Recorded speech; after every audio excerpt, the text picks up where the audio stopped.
이 그림 익숙하시죠? 별이 빛나는 밤에 1889년에 누군가 그린 건데 누가 그렸는지 혹시 아세요? 금방 나오시는 분들 계시고. 네, 이거 밤의 카페 테라스, 그리고 펼쳐진 성경과 촛대, 소설책이 있는 정문. 1888년, 1885년에 누군가가 그린 그림인데 이분입니다. 빈센트 반 고흐, 네덜란드 출생이고요. 아버지께서, 할아버지도 그렇고 신학을 하셨고 목회자셨어요. 이분도 프리처 생활 하셨다라는 거 혹시 아시는 분 계시나요? 네, 이분이 그런 분입니다. 이분이 그린 그림 중에 이것이 있어요. 씨 뿌리는 사람. 그래서 정말 이 황금 빌력이 된 저쪽 모습도 보이고 황금 태양도 보이고 그리고 씨를 뿌리고 있습니다. 그래서 이분이 1888년에 이 그림을 그렸는데 이 그림을 그리면서 자기 동생한테 그런 편지를 썼대요. 벌판에 씨 뿌리는 사람처럼 하나님의 말씀을 전하는 씨 뿌리는 사람이 되고 싶다. 매일 죄악이 쌓이고 또 대지가 숱한 가시와 엉겅퀴로 뒤덮여 있다고 해도 말. 이분이 굉장히 이 무슨 사역자가 되기를 원하셨는데 워낙 예술가적인 이 감성이 감성이 강하다 보니까 사역자로서는 조금 인정을 못 받은, 그래서 굉장히 아쉬운 안타까움. 그래서 여기서 우리가 알게 되는 게 뭐냐면, 그래, 하나님을 같이 사랑할 수 있어. 그러나 하나님께서 주신 부르심은 다를 수 있다. 이분은 화가로서 정말 남들이 상상하지 못했던 방식으로 삶을 해석해내고 주님을 영화롭게 했던, 그래서 그림으로 말씀의 씨앗을 뿌린 사람으로 우리가 기억합니다. 자, 여러분, 풍성한 수확을 거두려면 씨가 좋아할까요? 밭이 좋아할까요? 이거 자주 듣는 질문이죠. 씨가 좋아야 될까? 밭이 좋아야 할까? 여러분 생각은 어떻습니까? 씨가 좋아야 한다? 밭이 좋아야 한다? 둘 다 좋아야 한다? 역시. 네. 어떤 게 좋아야 되는지 성경은 뭐라고 그러는지 한번 살펴보도록 하죠. 성경은 뭐라고 그러는지. 마태복음 13장 3절부터 8절까지 우리 같이 읽겠습니다.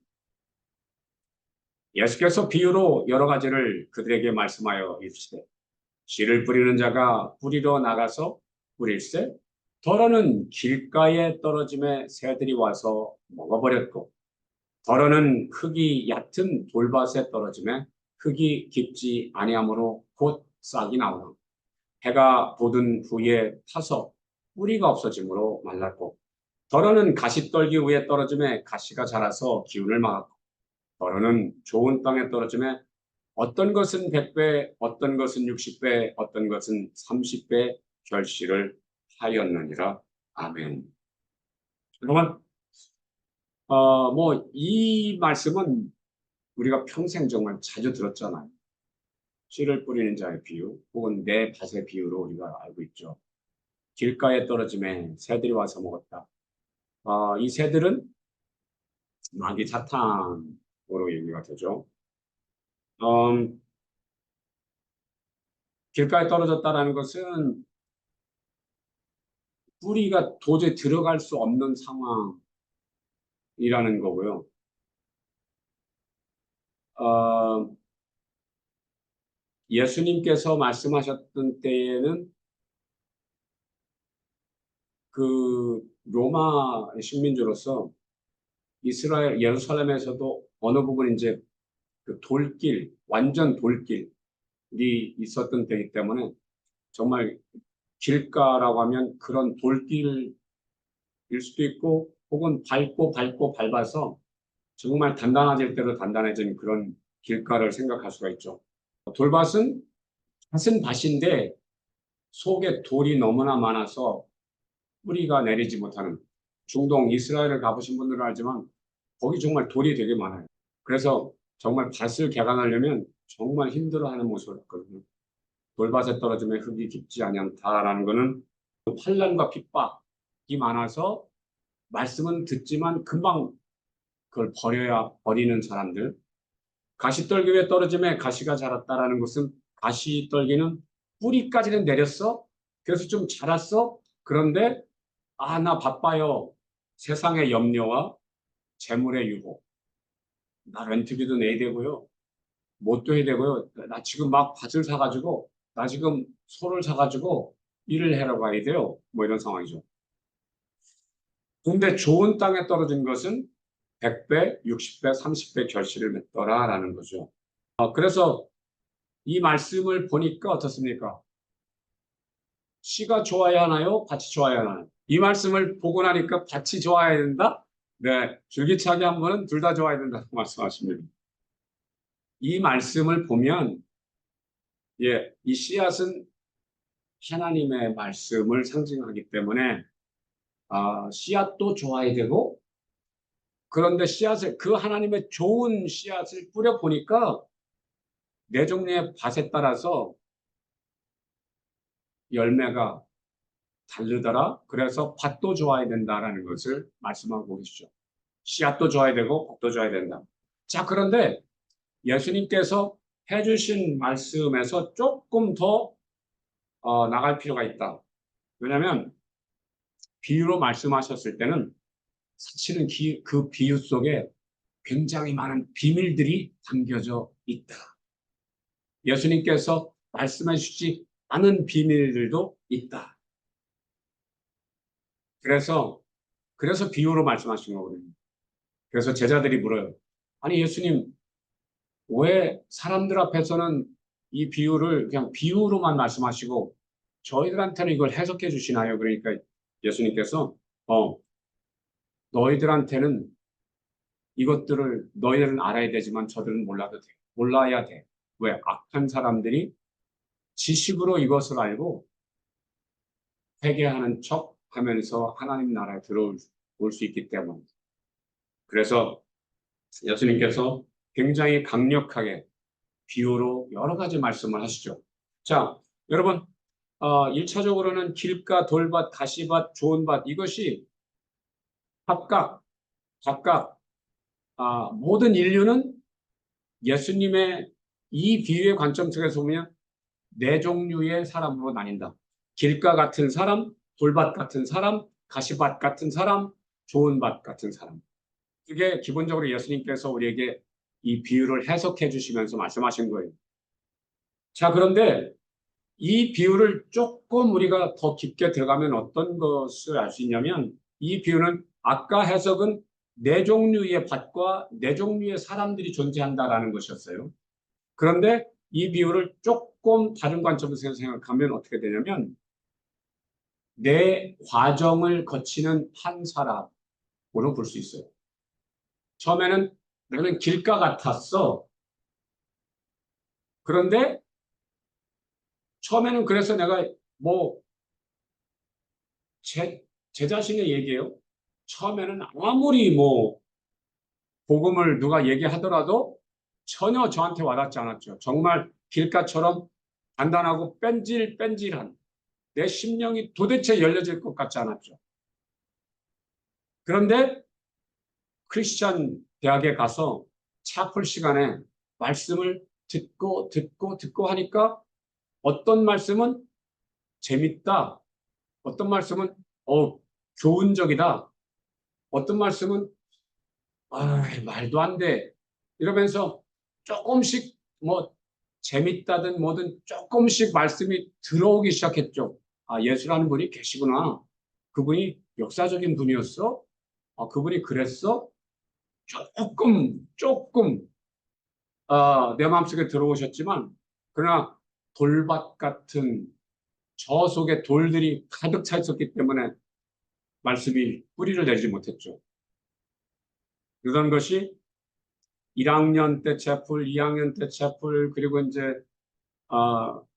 뭐, 구약개론, 신약개론, 뭐 이런 것들을 들으면서 조금씩 더 들어갔던 것 같아요. 그러면서 이제 얼떨결에 이제 교수님의 초대로, 교수님께서 그러시더라고요. 1학년 때. 제 이름을 불러주셨어요. 교수님께서. 그래서 제가, 아니, 제 이름을 어떻게, 이제 속으로 제 이름을 어떻게 부르시죠? 그런데, 아, 일요일 날 뭐 해? 그러길래, 뭐 특별한 거 안 해요. 왜요? 이제 이분이 왜 부르셨는지 궁금해서 제가, 왜요? 왜 그러시는데요? 이제 여쭤봤죠. 그랬더니, 그러면 좀 만날까? 그, 내가 교수님을 만난다고? 이 기쁨 때문에, 좋죠. 그랬더니, 그러면 우리 교회로 와. 그래서 속으로, 아이씨, 낙격 낀 듯한 느낌? 속으로 잠깐 그런 생각을 가졌는데, 어쨌든 교수님을 뵐 수 있다라는 기쁨 때문에 가서 앞자리에 앉았는데, 나중에 보니까 또 교수님이, 자리에 앉았는데, 나중에 교수님 보니까 성가대를 하셔서, 저도 이제 옆에서 이제 성가대를 했어요. 정말 믿음이라든지 이런 거는 전혀 없었죠. 아, 그분이 테너를 했기 때문에 테너를 했고, 옆에서 따라했고 그랬죠. 그러면서 조금씩 들어왔던 것 같아요. 그러나 돌밭이었다. 사람들이 목사님의 설교를 들으면서 아멘, 아멘 그러는데, 정말 어떻게 저게 아멘이지? 아멘의 뜻이 저렇다라는데, 저걸 어떻게 아멘하지?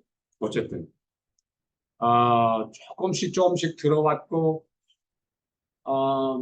저는 얼마나 좀 나빴냐면, 그렇게 하다 보니까 세례받으래, 저 잘 모르는데요. 그런데 목사님께서 아니야, 이거는 그냥 학습제니까 학습까지는 그냥 몰라도 돼. 그냥 배우면 돼요. 그래서 그래요? 그럼 학습제를 받으면 뭐가 달라질까 해서 뭐 가르쳐 주는 거 애워가지고 학습제를 봤어요. 뭐 그리고 학습제를 받았어요. 학습 세례증을 받았어요. 근데 저한테 변화되는 건 아무것도 없었죠. 나중에 세례를 받으래.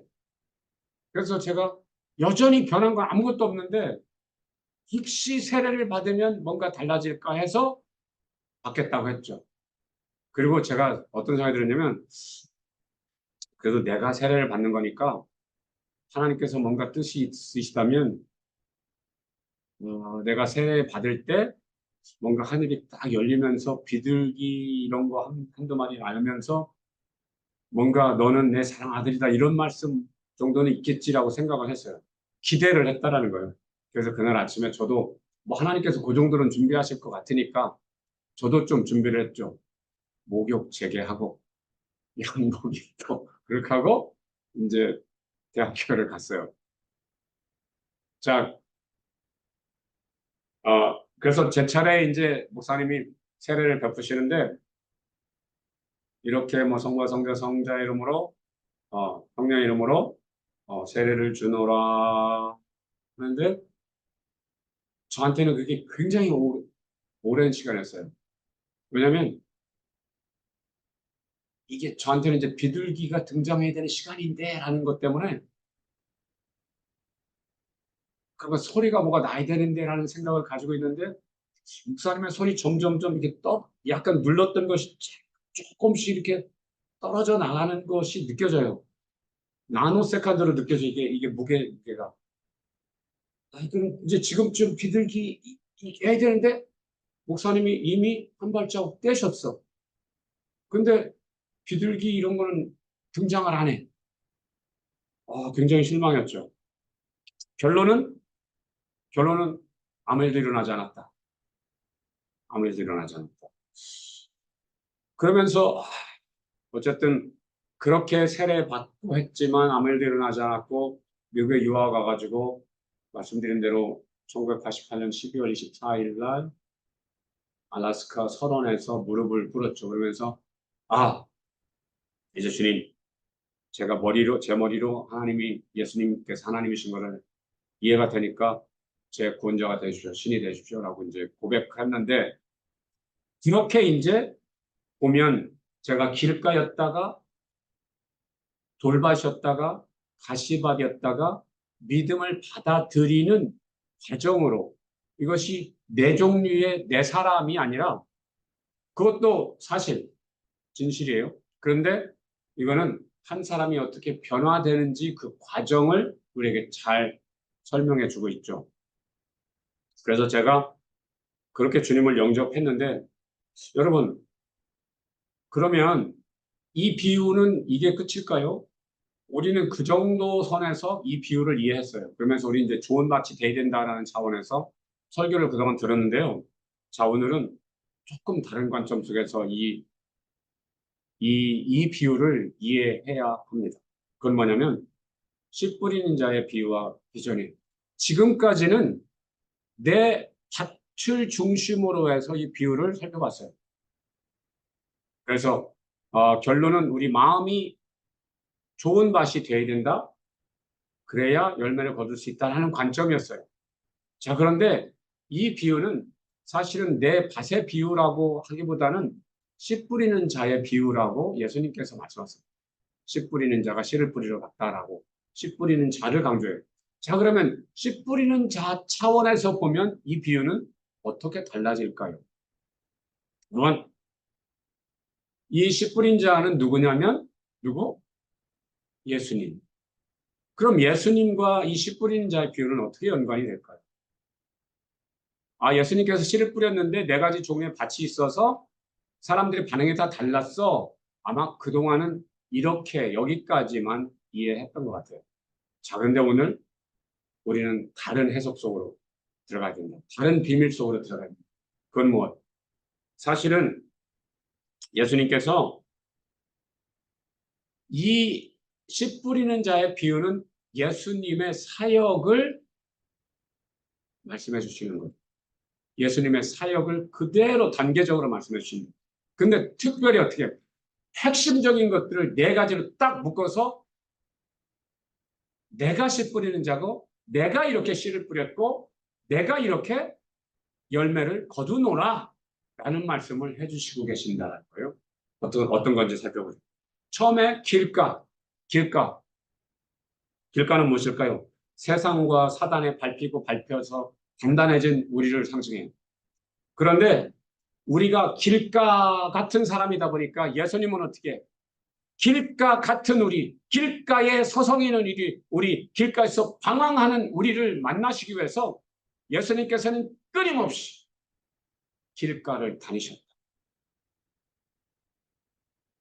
베들레헴에서 태어나서 애굽으로, 애굽에서 나사렛으로, 나사렛에서 예루살렘으로, 예루살렘에서 어떻게 해요? 그냥 예루살렘에서 그냥 마가야 다락방 이런 곳에서 머무시면서 그냥 오는 사람들 맞아서 그냥 가르치시면 될 텐데 예수님은 그러지 않으셨다. 왜? 길가에서 머뭇거리며 방황하며 혼돈 속에 있는 우리를 만나 주시길 원하셨다. 그래서 북왕국 이스라엘, 남왕국 유다, 중간에 사마리아를 오가시면서 부지런히 길가에서 쓰러져 있는 우리들을 붙잡고 일으켜 세워주시길 원하셨다. 병든 우리를 만나셨다. 혼돈 속에 있었던 상처 속에 있었던 삭개오도 만나셨고 장녀도 세리도 만나셨다라는 것. 돌밭은 무엇일까요? 여러분, 돌밭은 우리가 세상의 논리, 세상 세계관, 사탄의 논리에 속아서 우리가 도대체 예수님의 진리를 받아들이지도 않고 예수님의 진리대로 행하지도 않는 우리에게 길가에서 우리를 만나서 손을 잡아주시고 이렇게 세우신 다음에 우리에게 우리 마음을 계속 두드리시는 거죠. 그랬을 때 조금 우리 마음을 열어주시면 예수님께서는 그 비좁은 틈을 들어가셔서 우리에게 말씀을 주시는데 우리 속에 온갖 상처와 트라우마가 가득하다 보니까 뿌리를 내리시지 못하는 상황. 그러니까 어떻게 그 돌을 깨부셔야 돼. 그 돌을 깨부셔야 돼. 그리고 그 돌을 우리의 인생 속에서 우리의 가슴팍 속에서 꺼내셔야 돼. 그래서 어떻게 하신 줄 아세요? 이 돌밭의 상징이 뭔지 아세요? 돌밭의 가장 완벽한 버전이 어디냐면 뭐냐면 골고다. 돌산. 풀 한 폭이 없는 돌산. 오죽하면 골고사가 뭐 해골이라는 뜻, 죽음이라는 뜻, 생명체라고는 없는 것. 그 돌산이 돌밭의 가장 궁극적인 상징이죠. 그 돌밭에, 그 돌산에 어떻게 해? 그 돌을 깨트리려니까 어떻게 해? 십자가로 그 돌산을 깨트린 겁니다. 십자가. 그리고 어떻게 해? 그런 다음에 우리 속에 있는 돌들을 끄집어내시려니까 그 밭에서 맨발로 돌을 밟고 손으로 맨손으로 돌을 끄집어서 내시려니까 어떻게 해? 발이 찢기고 손이 찢기시는 상황. 그것이 십자가의 손과 발에 박힌 못으로 상징이 되는 거죠. 그래서 그냥 이 내 밭의 비유는 그냥 들에 있는 밭에 관한 이야기가 아니에요. 예수님의 핵심 사역에 관한 것이었다. 그 다음에 뭐죠? 가시밭. 가시밭. 가시밭은 뭐 예수님께서 내 마음을 비집고 들어오셔서 내 마음속에 있는 돌짝들, 뾰족한 무거운 것들을 캐내시느라 손이 찢기시고 발이 찢기셨던 그 상황에서 그래서 조금 말씀이 들어갔다. 그런데 그 말씀이 어떻게 해요? 자라나서 잎새가 줄기가 조금 나오는데 어떻게 다시 떨기들이 어떻게 합니까? 너 죽고 나 죽자. 너 죽고 나 살자. 라고 달려붙잖아요. 그나마 얘가 내 말씀을 조금 받아서 이제 희망이 보이는데 사단이 그냥 놔두질 않아요. 나 뭐 때문에 교회 못 나와요. 나 이래서 못 나와요. 그럼 어떡합니까? 예수님께서는 이제 또 달라붙어서 몸을 휘감싸고 있는, 목을 조르고 있는, 머리를 조이고 있는 가시 떨기들을 손으로 이제 떼어내셔야 되는 거죠. 그러면서 손이 또 찢기는 거죠. 그러면서 가시에 온 몸이 상처받는 거죠. 그것이 예수님의 채찍질 당하신 것으로 상징이 된다. 그리고 어떻게 예수님 머리에 시간 쓰신 것으로 상징이 된다. 그런 다음에 옥토가 되는 게 그러면 우리는 지금 예수님께서 왜 그냥 편안히 앉아 계셔서 사람들이 오는 대로 그냥 받으시면 되지 왜 이스라엘 온 동네 유다 온 동네를 다니시면서 길가를 다니셨는지를 우리가 이제 압니다. 왜 예수님께서 그냥 존귀한 분으로 계시면 되지 왜 손을 걷어붙이시고 발을 걷어붙이시고 손과 발에 상처를 입으셨는지 이제는 좀 다른 관점 속에서 이해하게 됐다. 왜 예수님께서 채찍을 맞으셔야 됐고 왜 가시관을 썼어야 되는지를 이제 조금은 이해하게 됐다.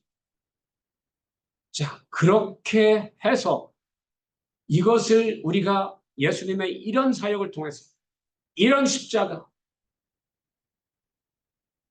이런 못들, 이런 가시관, 이런 채찍을 통해서 그것에 우리가 아멘할 때 우리가 그나마 이제 예수님을 이해하게 되죠. 그렇다면 이제 다음 단계가 옥토예요. 좋은 밭이에요. 옥토는 좋은 밭은 어떻게 될까요? 물론 길가였던 사람이 예수님의 찢겨진 발과 찢겨진 손을 통해서 옮겨진 돌짝들을 통해서 조금 옥토가 됐겠죠. 제시 덩굴들을 손으로 찢어내고 캐내서 조금 더 옥토가 됐겠죠. 그렇다고 옥토가 되냐면 그렇지 않다. 그러면 또 뭐가 필요할까요? 예수님의 십자가, 예수님께서 십자가에서 행하신 것을 보면 어떻게 온전한 옥토가 되는지를 이해할 수 있다. 우리가 십자가에서 또 알게 되는 게 뭐죠? 지금 우리가 예수님의 몸으로 당하신 것들을 우리가 살펴보고 있습니다. 우리가 옥토가 되게 하기 위해서 예수님께서 몸으로 당하신 것들을 살펴보고 있습니다. 예수님께서 당하신 것도 무엇이십니까? 예수님께서 마지막으로 당하신 것 뭐? 창으로 죽으셨는지 확인하기 위해서 병사가 창을 찌르니까 어떻게 물과 피가 쏟아졌다. 왜 물과 피가 나왔다고요? 사람이 극도로 스트레스를 받고 힘들어지면 폐에 물과 피가 쌓인다. 그리고 병사의 창은 예수님의 폐를 관통했다. 그렇기 때문에 물과 피가 쏟아져 나오는 거죠. 그 물과 피가 상징하는 것은 뭘까요? 예수님의 모든 생명이죠. 피는 생명의 상징이죠. 생명은 피다라고 얘기하는데 예수님의 물과 피를 쏟아주시니까 어떻게 길가 같은 것이 돌밭을 다 캐내고 가시 같은 것까지 제거하니까 옥토가 되는데 그 옥토만 가지고 되지 않더라. 어떻게? 그래서 예수님께서 물과 피를 쏟아주시니까 그때 물과 피와 성령은 하나라. 그러면서 우리가 열매 맺는 사람들이 된다는 믿으시면 합니다. 그래서 이 비유는 단순하게 네 종류의 밭이 있고 네 종류의 사람이 있어서 길가와 돌밭과 가시밭과 옥토와 같은 네 종류의 사람이 있다 라고만 이해하면 안 됩니다. 그거는 매우 초보적인 이해였다. 이제 우리가 이 비유를 어떻게 알아야 되냐면 예수님께서 내가 옥토가 되게 하기 위해서 어떻게 그 수많은 날들을 낮과 밤을 그 더운 길을 추운 길을 걸으셨어야만 했는지 그냥 생각만 하면 그곳에 계실 수 있는 분인데 영으로는 그렇잖아요. 근데 육으로 핍절해 가시면서 배고파 가시면서 목말라 하시면서 사마리아를 가시고 베데스다를 가시고 그 길을 찾아서 내가 있는 골목에 오셨던 주님을 알지 않으면 안 됩니다. 내 마음속에 내 인생 속에 있는 숱한 장애 숱한 돌들 내 속에 내 심령을 찌르고 있는 그 뾰족한 돌들을 빼어내 주시기 위해서 발에 못 같은 상처가 나시고 손에 못 자국 나신 그 상처를 이 네밭의 이 돌밭을 통해서 이해하자는 말입니다. 그리고 가시밭 머리에 가시관 온몸에 채찍 같은 가시 같은 채찍으로 맞아서 상처 입으신 것이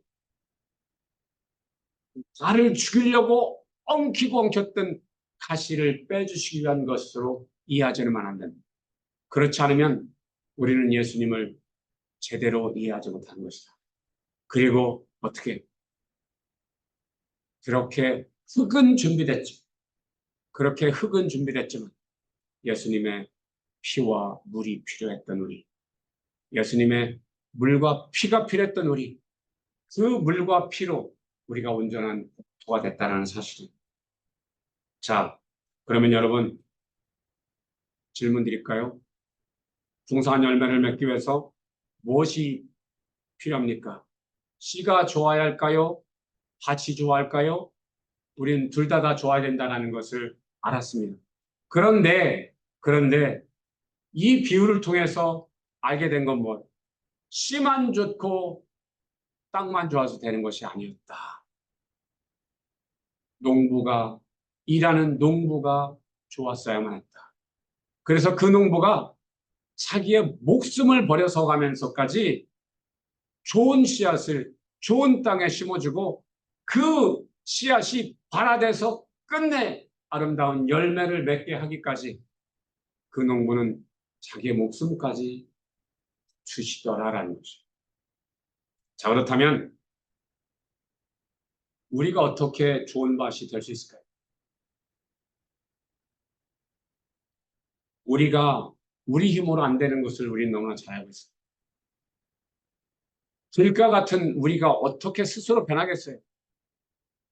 예수님이 아니면 안 된다라는 것을 고백해야 한다. 속에 온갖 돌들, 온갖 상처들, 온갖 저주와 그리고 편협한 생각들로 가득한 우리가 어떻게 그것을 제거할 수 있습니까?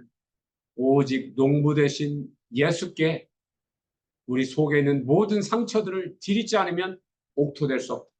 그리고 우리를 휘감싸는 온갖 가시떨기 나무들, 사단의 공격들, 사람들의 공격들, 그리고 우리가 받는 미혹들, 유혹들, 이거 우리 힘으로 안 된다. 그래서 주님의 내 가시떨기를 떨어내기 위해서 피 흘리셨던 그 피 묻은 손으로 채찍의 마심으로 남을 입었던 그 십자가 앞으로 나가지 않아 합니다. 그리고 주님의 살과 피, 물을 말씀으로 먹지 않으면 안 됩니다. 그것이 우리가 옥토가 되는 방법이고요. 자, 여러분들은 이 비유를 통해서 무엇이 되시길 원하십니까? 무엇이 되시길 원하십니까? 돌밭 한번 손들어 보시죠. 가시밭 손들어 보시죠. 좋은 밭 손들어 보시죠. 할렐루야! 네, 우리는 결단코 좋은 밭이 돼야 되겠죠? 자, 그런데 이제 우리는 안다. 우리는 좋은 밭 되는 것에서 만족할 수 없는 사람들이라는. 그러면 우리는 어떻게 해요? 우리는 무엇이 돼야 될까요? 좋은 밭을 만드는 농부가 돼야 한다. 다른 사람들은 그냥 좋은 밭까지 되는 것만 해도 힘들으니까 여기까지 하라 그래. 그러나 우리는 여기서 멈출 수 없다. 이게 비전 라이프 다 처치의 차이점이에요. 다른 사람들은 그저 옥토되는 것만으로도 지금 숨이 헉헉 찰 거예요. 근데 우리는 어떻다? 우리는 좋은 밭을 넘어서 좋은 밭을 만들어내는 농부가 돼야 한다? 이것이 비전을. 여러분, 옥토가 되면요. 옥토가 되면 2배, 5배 결실을 맺을 수 있을지 몰라요. 그런데 아까 뭐라 그랬죠? 100배, 60배, 30배의 결실을 맺는데 여러분, 이거는 좋은 농부가 필요한 것. 좋은 농부 없이 이것이 가능하지 않다. 여러분, 그저 단순하게 난 좋은 밭이 되지라고 생각하고 그냥 뭐 심성을 착하게 하고 교회 열심히 나가고 목사님이 시키는 거 하면 되지. 그래, 이거는 그냥 좋은 밭이런지 몰라요. 그런데 예수님께서 원하시는 좋은 밭 100배, 60배, 30배 결실을 맺으려면 우리는 좋은 밭을 넘어서 좋은 농부가 되야 됩니다. 나에게 좋은 농부가 되려면 어떻게 될까요? 좋은 농부는 뭐가 있어야 될까요? 농토가 있어야 되겠죠. 땅이 있어야 되겠죠. 그 땅이 나에게 맡겨주신 비전 영역이야. 그 땅, 비전 영역을 내가 알고 있냐? 그 비전 영역을 내가 지금 길가 같은데, 나에게 지금 주어진 비전 영역은 길가 같은데, 그것을 객관하여서 돌밭으로. 돌밭인데 가시밭으로. 가시밭인데 좋은 땅. 그러기 위해서 나의 땀과 눈물과 핏물을 흘리고 있는가? 그렇지 않다면 우리는 기껏 대봤자 좋은 밭이든 기껏 대봤자 좋은 밭? 좋은 밭만 해도 너무 귀해요. 근데 좋은 밭이 된다는 건 뭘까요? 그냥 오늘날 말로 얘기하자면 좋은 평신도가 되는 거예요. 좋은 평신도. 그래서 착하고 성실한 좋은 평신도. 그런데 여러분들은 이제 그거를 넘으셔야 돼요. 내가 좋은 밭이 된 다음에 이제는 장교가 돼요. 사병이 아니라 장교가 되시는 거예요. 장군이 되시는 거예요. 어떻게? 옥토를 만드는 사람이 돼요. 어떻게? 이 비유를 잘 들어요. 그냥 네 가지 밭의 비유가 아니에요. 씨 뿌리는 자의 비유예요. 씨 뿌리는 자의 비유. 내가 이제 씨 뿌리는 자가 되어라라는. 어떻게 하면 돼? 나처럼 하면 돼. 어떻게? 내가 너에게 준 비전 영역을 명확하게 하라. 예수님의 비전 영역은 이스라엘에서. 이스라엘 외에는 내가 부르심을 받지 않았다. 그래서 철저하게 이스라엘에 관한 한 모든 것을 다 하시려고 노력하셨다. 그곳에서 죽으셨다. 그래서 오늘 지속적으로 비전 라이프 처치가 하려고 했던 건 뭐? 믿음의 비전을 찾자. 비전 영역이 어디인가를 명확하게 안 다음에 그 비전 영역을 길가 같은데 황무지 같은데 길가로, 길가 같은데 돌밭으로, 돌밭 같은데 가시밭으로, 가시밭 같은데 옥토로 만들어내는 우리. 이 샘플을 만들려고 하는 것이 우리의 존재 목적. 이 샘플이 완성되면 어떻게 해요? 만들어가는 과정 속에서 어떻게 해요? 이제는 우리가 갔던 작은 혼자 갔던 길인데 그게 길이 된다. 사람들이 우리를 따라올 거다. 그래가지고 어떻게 해요? 공장이 될 거다. 그래서 어떻게 해요?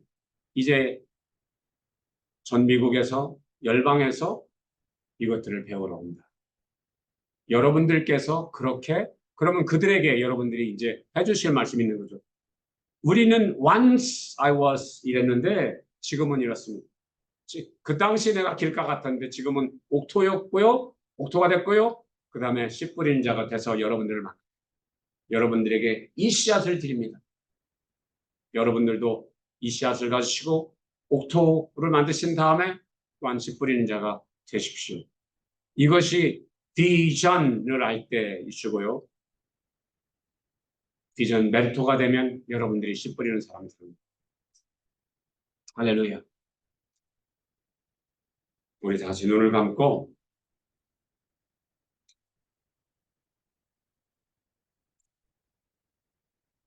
주님께서 말씀해 주신 천국 비유 중에 이 네 가지 밭을 그냥 우리는 그동안 네 가지 태관에서만 알았지. 이제는 이것이 씨 뿌리는 자의 비유고 나를 씨 뿌리는 자로 부르셨다라는 것, 이 감격스러운 초대 앞에 오늘 감사로 나가기로 합니다. 주여! 저를 씨 뿌리는 자로 부르셔서 감사합니다. 할렐루야! 이제는 제가 주님께서 가신 그 길, 나를 보내소서 비전 영역을 주님께서 기업으로 맡겨신 그 비전 영역을 우주에서 길가로 돌밭으로 가시밭으로 옥토로 변화시켜서 그러기 위해서 다리 찢기는 것 두려워하지 않겠습니다. 손이 찢기는 것 하찮게 여기겠습니다. 그 시간을 쓰는 것 비웃음을 당하는 것 하찮게 여기겠습니다. 그러나 내게 맡겨주신 그 비전 영역에서는 한 사람도 구원받지 못하는 사람이 없고 한 사람도 믿음 없는 사람 없고 한 사람도 비전 없는 사람 없어서 다 비전의 멘티로 삼아서 그들을 또한 비전의 멘토로 삼아내서 100배, 60배, 30배 아니 만배, 1000만배의 열매를 주님께 드리겠습니다. 주여 이 부르심 감사합니다. 저희들 아멘으로 응답하고 그리 될 것을 믿음하고 원신하고 감사 영광을 돌렸고 예수님의 이름으로 기도합니다. 아멘.